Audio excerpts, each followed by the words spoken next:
Bom, vamos continuar? Então vamos lá. Vamos fazer um resuminho do que passou. Conversamos sobre o que é cenografia e tal, ou por que eu optei por cenografia na dança. Depois, conversar com os envolvidos, quem está ali fazendo o trabalho, quem vai executá-lo. Depois, público-alvo, conversar com o público-alvo, dialogar, observar, fazer toda uma análise do público-alvo para a gente chegar no nosso produto final. Agora a gente vai fazer o quê? Falar sobre referências. Depois que você anotou os pontos-chave dos envolvidos, do público-alvo, você vai colher referências. Hoje a gente tem o nosso principal método de buscar informações, que é o Google. Tudo que você digita ele já te dá então várias referências. Então vamos pesquisar, pegar essas palavras-chave, todas que você anotou, e vamos buscar referências. Primeiro, a primeira referência: se o espetáculo já tem um nome, vamos pesquisar um nome. Por quê? Muitas vezes você pode fazer um trabalho que já existe. Claro, vai ter a sua marca, nem tudo vai ser igual, mas pode se soar como um plágio ou coisa do tipo. Então vamos pesquisar para que a gente não passe por esse constrangimento. Então é sempre bom você pesquisar. Se já tem um nome, o trabalho, como eu estou falando com vocês, estou utilizando como referência o espetáculo Desassossego. Quando eu fui pesquisar Desassossego, eu vi que já tinha um livro sobre esse tema. Aí o que eu fiz? Fui ler o livro para ver se o livro tinha alguma informação sobre o cenário que eu estava utilizando, sobre a minha ideia de cenário que eu estava criando ali na cabeça. Por sorte não, o livro não tinha nada a ver com o que eu estava criando. Mas se tem, é bom você dar uma mudada para não dar problemas futuros. Então, assim, pesquisar sobre. Aí, pesquisar os pontos, usar como referência os pontos-chave que você utilizou, que você pesquisou. Tanto dos envolvidos, do público-alvo, e pesquisar essas palavrinhas ali no Google mesmo. Você vai ali pesquisando para te dar informações, para você ir colhendo informações visuais. Pesquisa ali imagens sobre isso, que vai te abrindo um leque de oportunidades. Vou explicar aqui sobre desassossego. As palavras que me chegaram do que eu ouvi do pessoal, dos envolvidos e do público-alvo, os envolvidos me falaram assim: o nosso espetáculo é desassossego. A gente quer falar sobre algo que incomoda a gente, que incomoda o público, sobre o incômodo de uma forma geral. Algo desassossegante mesmo, que vai deixar o público incomodado, que incomode a gente no palco. Como eu estava envolvido, eu fui bailarino também desse espetáculo e fui criador, fui coreógrafo, então eu já tinha mais ou menos uma ideia do que eu queria e do que os outros bailarinos também queriam. Então para mim foi mais fácil.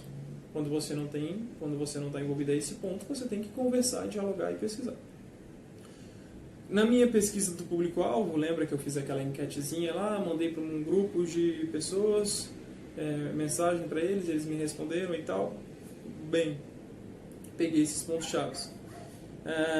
Aí fui nos pontos principais.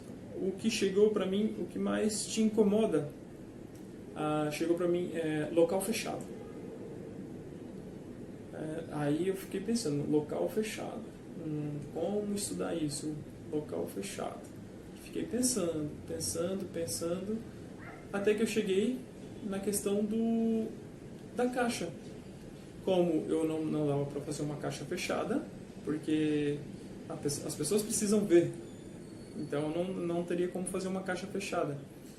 Aí eu fiz um cubo aberto. Como vocês observaram nas imagens, eu vou até mostrar um pouquinho para vocês entenderem agora do que eu estou falando. Para vocês verem aí mais ou menos o que eu estou dizendo. Dá uma olhada aí.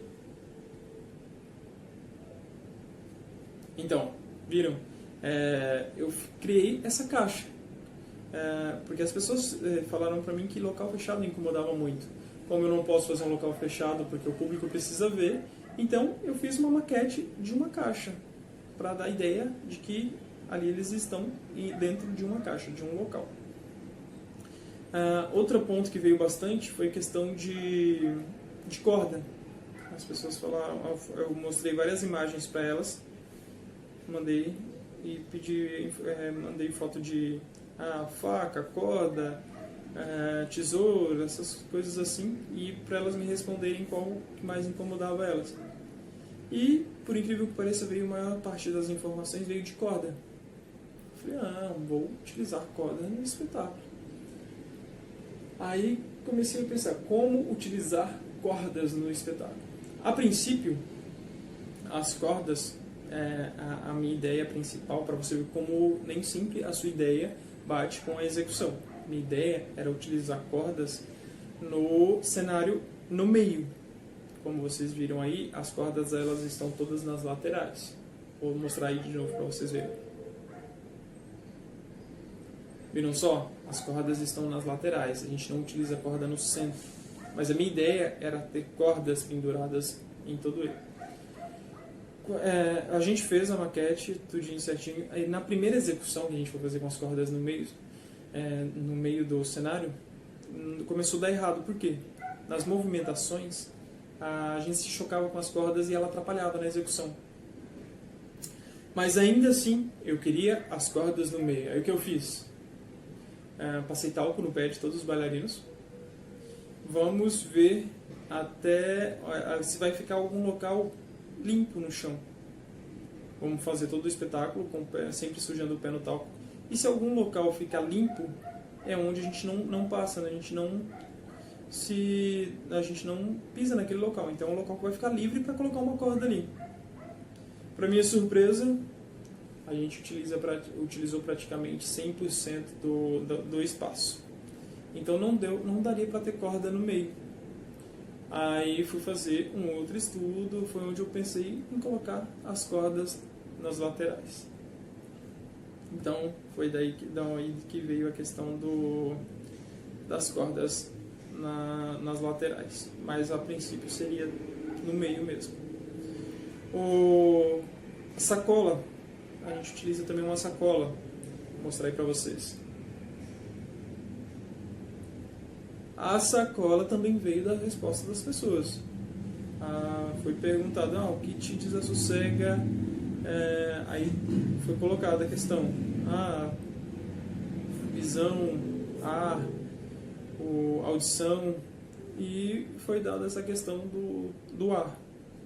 Aí foi onde eu pensei, e como tirar o ar? Como prender o ar? Aí veio a ideia da sacola. Foi onde a gente pensou nessa questão, eu pensei nessa questão e veio a ideia da sacola. Então, assim, utilizar a sua pesquisa com o público, com os envolvidos e com as suas pesquisas, utiliza todas essas informações para você chegar no seu produto. Eu peguei os pontos-chave de toda a minha pesquisa com os envolvidos e com o público e comecei a pesquisar textos, imagens, para chegar nessas referências.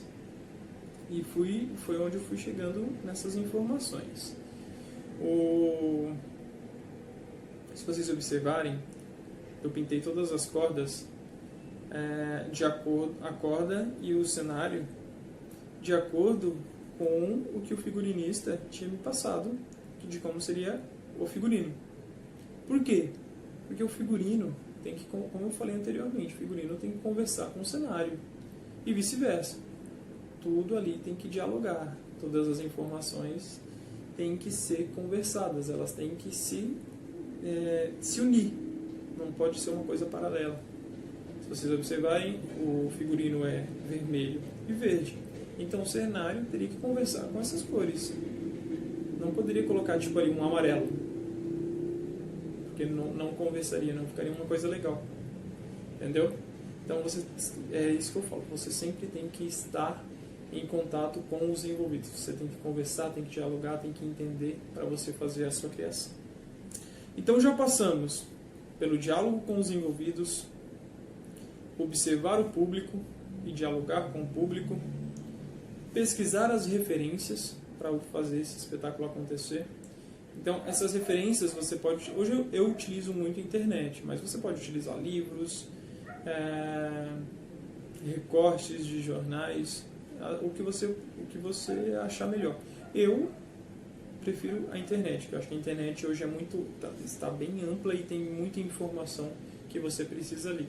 Então, a internet para mim hoje é o meu principal meio de pesquisa. Para a partir dali começar a concepção do cenário. Beleza? Então no próximo vídeo agora a gente vai falar sobre material, como iniciar a criação, tá? Vamos lá.